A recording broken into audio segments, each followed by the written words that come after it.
Patrol Officer Pedro Ayala. Present, sir. They paid the ultimate sacrifice. Luna. Present, sir. And the reason we do that is because that means that the officer lives on. Patrol Officer Pablo Alvidrez Jr. Present, sir. And they live on in their heroic memories of within their own departments. They live on forever in their families' hearts. Jarvis Plaza was the place where officers and agents remembered those officers that have died throughout the years while protecting and serving the community. From U.S. Customs and Border Protection to Laredo Police and County Law Enforcement. Present, sir. They all lined up for the 21-gun salute.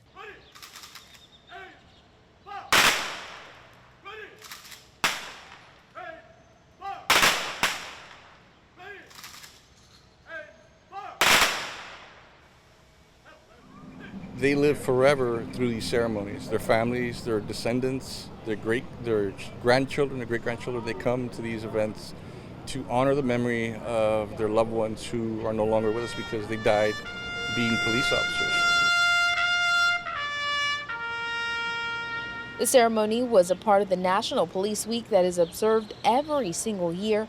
Mayor for the city of Laredo, Dr. Victor Treviño, saying brave men and women risk their lives every day to ensure safety. These are the people that give their lives and protect our city to be one of the safest cities in the United States. But furthermore, I think we need to follow the rule of law. And by having these examples of these fine police officers and all the law enforcement agencies here, we can portray that.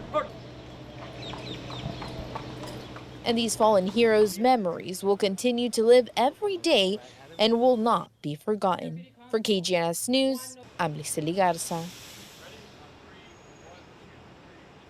The Webb County Jail houses up to 1,000 inmates. Many spend days, months, to even years in jail for a series of crimes. The one program is helping them have a second chance in getting an education. Jorge Morales has been the GED teacher at the Webb County Jail for 30 years.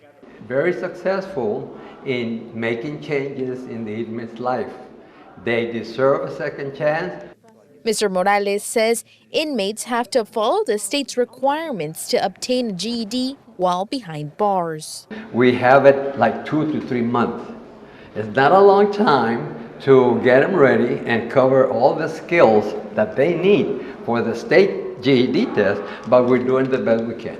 Cesar Reyes is one of those inmates taking courses. I sent them the request because they were asking anyone who wants to participate in the program. They even told us not everyone's going to qualify.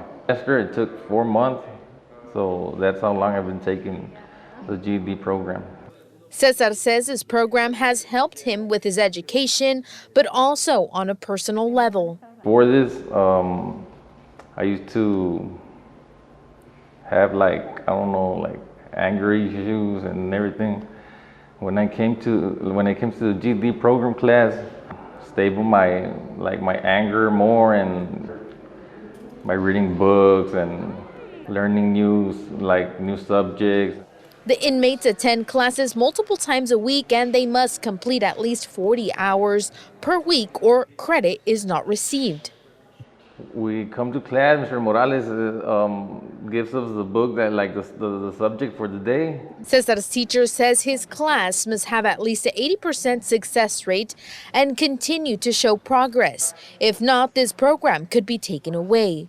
From books to computers, the inmates have all the tools necessary to graduate. From 40 to 50 students that graduated, I think it's a great thing because what it does, it lowers the stress level, because the bottom line is that we need to make sure that these inmates that are here, come out and have something to look forward to.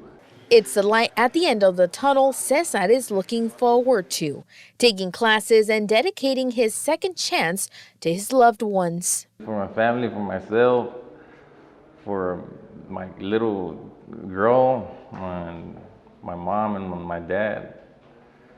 His goal is clear. Whenever I take the test, I'm going to pass it.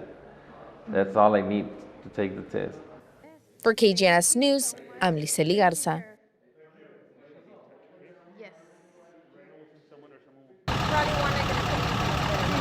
Thousands of people cross into the United States daily, and depending on the day or time of year, there could be some delays.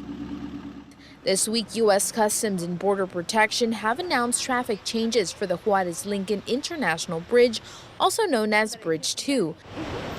Jennifer Gutierrez with the agency says they will be doing a much-needed repair. So this will commence Thursday morning. What we're going to do is put some barricades out in the lanes coming into the United States, converting them from 4 lanes to 2. With the help of the Laredo Bridge system, the project aims to repair drains at the port of entry. But this change in traffic will only affect a part of the bridge. Once past the construction area, you will be accessible to all 16 lanes. This project will be done in 2 phases. The first phase will affect westbound lanes first, then 2 weeks later, eastbound lanes. People can expect to see some delays when the normal 4 lanes funnel into 2. However, we do ask the public to make arrangements to come a little bit earlier, drive with caution because of the barricades. The project is expected to be complete within a month if weather permits. For KGNS News, I'm Lisely Garza.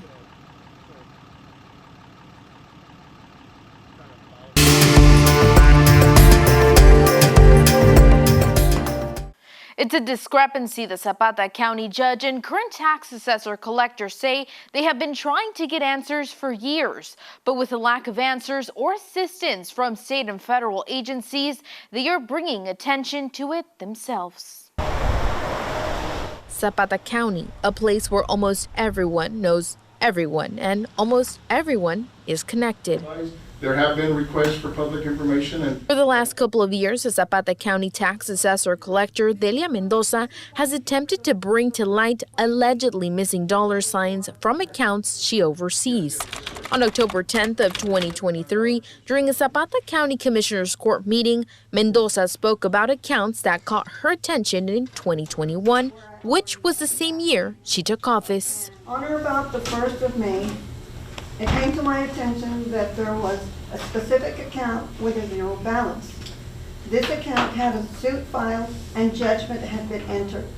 Mendoza claims the discrepancies allegedly show 6 accounts with only a partial payment made, but the balance allegedly zeroed out. She claims records indicate the alleged wipeout happened in 2020 for the accounts.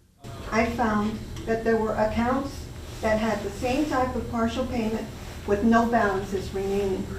All this transpired during the previous tax collector, Adriana Figueroa's administration. She claims over $100,000 in property taxes were eliminated.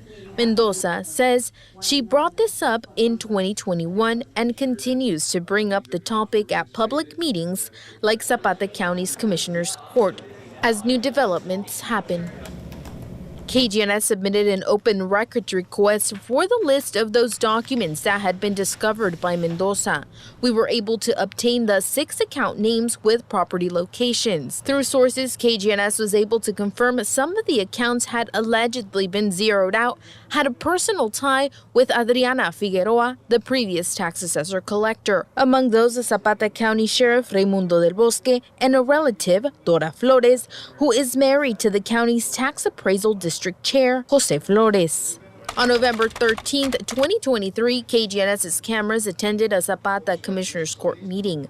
Sheriff Del Bosque was there, however, stepped out before we could approach him to ask about the discrepancies publicly reported by Mendoza. We reached out to his executive chief, Joe Peña, at the sheriff's office requesting an interview. In February of this year, we sat down with Zapata County Judge Joe Rathmill for a one-on-one interview about the situation. When was the county notified about these accounts being erased? well, it was around May of 2021. The tax collector who had been sworn in office during that year, Ms. Delia Mendoza, did reach out to me and say if she wanted to visit on some accounts that had been brought up to her attention. Judge Rathmill says he looked for outside counsel regarding the alleged zeroed out accounts. Given the sensitive nature of the relationships between the tax collector and our county attorney, which was his wife, Rathmel assures that documents show only partial payments were made towards those 6 accounts and claims there is no legitimate reason for there to be a zero balance. It seems like all the accounts that were granted some favorable treatment by the previous tax collector were either family or friends or a future boss. Yes, Ms. Figueroa, who had lost the election to Ms. Mendoza, after did gain a job employment in the Sheriff's Department after January 1st, 2021. Who did you contact about these tax delinquent accounts? Who was it reported to? The Texas Rangers. Rathmel says he reported this to state officials in 2021 after Mendoza informed him, and they were immediately referred to the FBI. And both myself and the tax collector were deposed and interviewed by that agency, and then things went quiet. He says it wasn't until 2023 that they heard back. The agency did inform our tax collector that as far as any federal violations, they would not be pursuing any violations at that time. There would be no federal indictments or charges being brought forward. One of the many reasons why Rathmel and Mendoza say they are now actively speaking about the situation during public meetings. KGNS reached out to the Texas Rangers and to the FBI for comment. The Texas Rangers told KGNS currently they don't have an active investigation on the former Zapata County tax assessor collector, Adriana Figueroa. The FBI in a statement said, quote, "To protect the privacy of people who contact the FBI, we cannot confirm or deny any particular contact or the potential existence of an investigation. As a general matter, though, allegations of criminal conduct are reviewed by the FBI for their merit with consideration of any applicable federal laws. When warranted, the FBI takes appropriate action," end quote. KGNS reached out to Figueroa for comment about the allegations made against her. We tried to contact her by calling her, leaving a voicemail, and writing a text on February 1st. We have yet to receive a response. KGNS reached out to Sheriff Del Bosque once again after multiple attempts. He returned our call saying he had no comment on the situation. Most recently, during the February 12th Commissioner's Court meeting, the issue about the tax delinquent account topic was brought up again, this time Rathmel saying the alleged tax balance would be reinstated. He specifically brought up a tax certificate issued in May of 2022 to Dora Flores' account. KGNS reached out to Dora Flores and have not heard back. KGNS also reached out to her husband, Zapata County Appraisal District Chair Jose Flores, through his county office. After several calls and left messages, we left our number with his staff to forward our message. He has yet to call us back. This prompted the Zapata County Attorney Alfonso Figueroa to speak out, saying that if the county reinstates the taxes plus fees and penalties on these accounts that were allegedly zeroed out, then the county would have to do it to all accounts that reflect a similar discrepancy, which he claims some accounts date back to 1912. Rathmel tells KGNS he was surprised by the Zapata County Attorney's comment since he is married to Adriana Figueroa, the previous tax assessor collector. As of now, Judge Rathmel says tax interest rates and penalties will come into play when their taxes get reinstated, and that the 6 account holders have been notified. Liseli Garza, KGNS News.